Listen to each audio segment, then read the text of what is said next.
السلام علیکم۔ Allied school خوشحال باغ کیمپس میں خوش آمدید۔ کیسے ہیں بچوں آپ سب؟ امید ہے آپ سب خیریت سے ہوں گے۔ آج انشاءاللہ ہم اپنا سیکنڈ لیکچر سٹارٹ کریں گے، تو پیج نمبر 5 آپ سب کھول لیں۔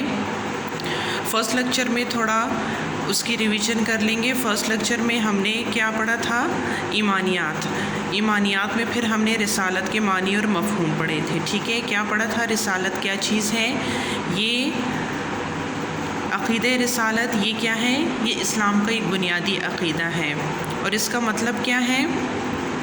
یعنی اللہ تعالیٰ اور انسان کے درمیان جو پیام رسانی کا جو نظام ہے اس کو رسالت کہا جاتا ہے، ٹھیک ہے؟ پھر رسالت کا کام اللہ تعالیٰ نے کن بندوں کو سونپا؟ رسالت کا کام اللہ تعالیٰ نے اپنے سب سے متقی جو اللہ کے بندے ہیں ان کو سونپا، اور انہیں کیا کہتے ہیں؟ نبی یا رسول کہا جاتا ہے، جن کو اللہ تعالیٰ نے ہر قسم کی گناہوں اور لغزشوں سے محفوظ فرمایا ہے۔ پھر اسی کی تائید میں اللہ تعالیٰ قرآن شریف میں ارشاد فرماتے ہیں، آج انشاءاللہ یہاں سے پڑھیں گے،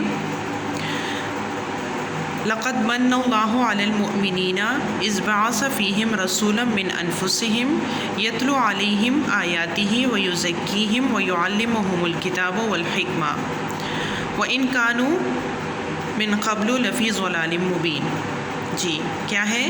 لقد من اللہ علی المؤمنین اذ بعث فیہم رسولا من انفسہم یتلو علیہم آیاتہ ویزکیہم ویعلمہم الکتاب والحکمہ وإن کانوا من قبل لفی ضلال مبین۔ سورہ آل عمران کی آیت ہے۔ کیا فرماتے ہیں اس میں اللہ تعالیٰ؟ ترجمہ اللہ تعالیٰ اس میں فرماتے ہیں، اللہ تعالیٰ نے مومنوں پر بڑا احسان کیا ہے کہ انہی میں سے پیغمبر بھیجا، یعنی اپنے بندوں میں سے ہی کیا کیا؟ انہوں نے پیغمبر بھیجا جو ان کو اللہ کی آیتیں پڑھ پڑھ کر سناتے اور ان کو پاک کرتے ہیں، ٹھیک ہے؟ اور کتاب یعنی قرآن اور حکمت اور دانائی سکھاتے ہیں، حالانکہ اس سے پہلے یہ لوگ صریح گمراہی میں تھے۔ تو اس آیت سے کیا ہم مقصد لے سکتے ہیں؟ اس آیت سے ہم کیا مفہوم لے سکتے ہیں؟ وہی یعنی رسالت کا، کہ اللہ تعالیٰ کے جو احکامات ہیں وہ بندوں تک پہنچ جاتے ہیں اور ان کو جو ہے سیدھا راستہ بتاتے ہیں، دانائی اور حکمت کی باتیں ان کو بتاتے ہیں، ٹھیک ہے؟ کیونکہ وہ لوگ کیا تھے؟ وہ لوگ اس سے پہلے صریح گمراہی میں تھے، یعنی غلط راستوں پر چل رہے تھے۔ ضرورت اور اہمیت۔ اسلامی تعلیمات کے مطابق انسان کی دنیاوی اور اخروی زندگی میں فلاح اور کامیابی اللہ تعالیٰ کی اطاعت اور بندگی میں ہے، اور اللہ تعالیٰ کی اطاعت اس کے احکام کی تعمیل کا نام ہے، ٹھیک ہے؟ یعنی جو کچھ ہم سنتے ہیں اس پہ ہمیں عمل کرنا چاہیے، ضروری ہے یہ ہمارے لیے۔ اب سوال یہ پیدا ہوتا ہے کہ اللہ تعالیٰ کے احکام کے جاننے کا ذریعہ کیا ہے، ٹھیک ہے؟ یعنی جن کاموں کے کرنے کا اللہ نے ہمیں حکم دیا ہے اور جن سے روکنے کے لیے ہمیں کہا ہے، تو اب ہمیں وہ کیسے پتہ چلے گا، ٹھیک ہے؟ انسان یہ کیسے معلوم کر سکتا ہے کہ اللہ تعالیٰ نے کن کاموں کا حکم دیا ہے اور کن سے منع کیا ہے؟ اس میں شک نہیں کہ انسانی فطرت اور عقل سلیم انسان کے لیے اچھا رہنما ہے، جس سے وہ اچھے اور برے کاموں میں تمیز کر سکتا ہے۔ تاہم بہت سے امور ایسے ہیں جن میں انسان وحی کی تعلیمات کا محتاج ہے۔ اچھا، اللہ تعالیٰ نے کیا کیا ہے؟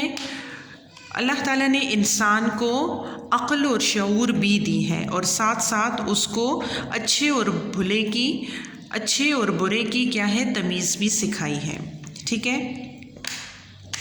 تو اس کے علاوہ اللہ تعالیٰ کیا فرماتے ہیں کہ یہاں پر جو ہے عقل سلیم کے ساتھ ساتھ پھر انسان کو کس چیز کا محتاج کیا؟ وحی کا محتاج کیا، کہ وہ کچھ تعلیمات وحی کے ذریعے سے لے۔ اس کے علاوہ یہ بھی ہے کہ انسان کی سوچ اور رائے میں اختلاف ہو سکتا ہے، اس لیے بھی انسان اپنی عقل سے کامیابی کے راستے کا تعین نہیں کر سکتا۔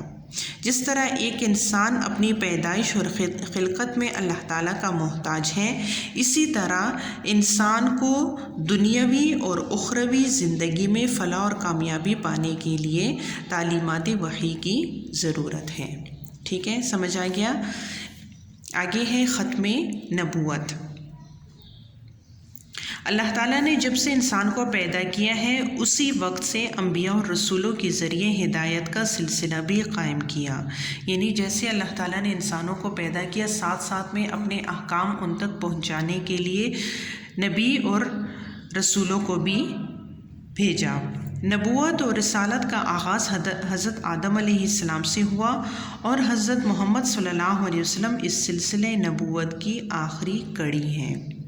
آپ صلی اللہ علیہ وسلم کے بعد کوئی نبی آنے والا نہیں ہے، یہ عقیدہ ختم نبوت کہلاتا ہے۔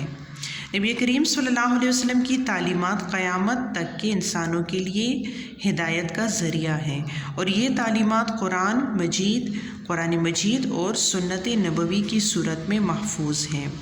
ارشاد ربانی ہے، ما کان محمد ابا احد من رجالکم ولکن رسول اللہ وخاتم النبیین۔ ٹھیک ہے، ترجمہ اس کا کیا ہے؟ محمد صلی اللہ علیہ وسلم تمہارے مردوں میں سے کسی کے باپ نہیں ہیں، بلکہ اللہ کے رسول اور سلسلے نبوت کو ختم کرنے والے ہیں۔ اس آیت سے ہم یہ اندازہ لگا سکتے ہیں کہ سب سے آخری نبی جو ہے وہ کون ہے؟ حضرت محمد صلی اللہ علیہ وسلم، اور ان کے بعد کوئی نبی نہیں آئے گا۔ ٹھیک ہے، سب سے پہلے نبی کون تھے؟ حضرت آدم علیہ السلام، اور سب سے آخری حضرت محمد صلی اللہ علیہ وسلم۔ ان پر سلسلہ نبوت جو ہے وہ ختم ہو جاتا ہے۔ ٹھیک ہے، تو بچوں آج کے لیے ہمارا اتنا سبق کافی ہے، باقی ہم آئندہ پڑھیں گے۔ اپنا خیال رکھیے گا۔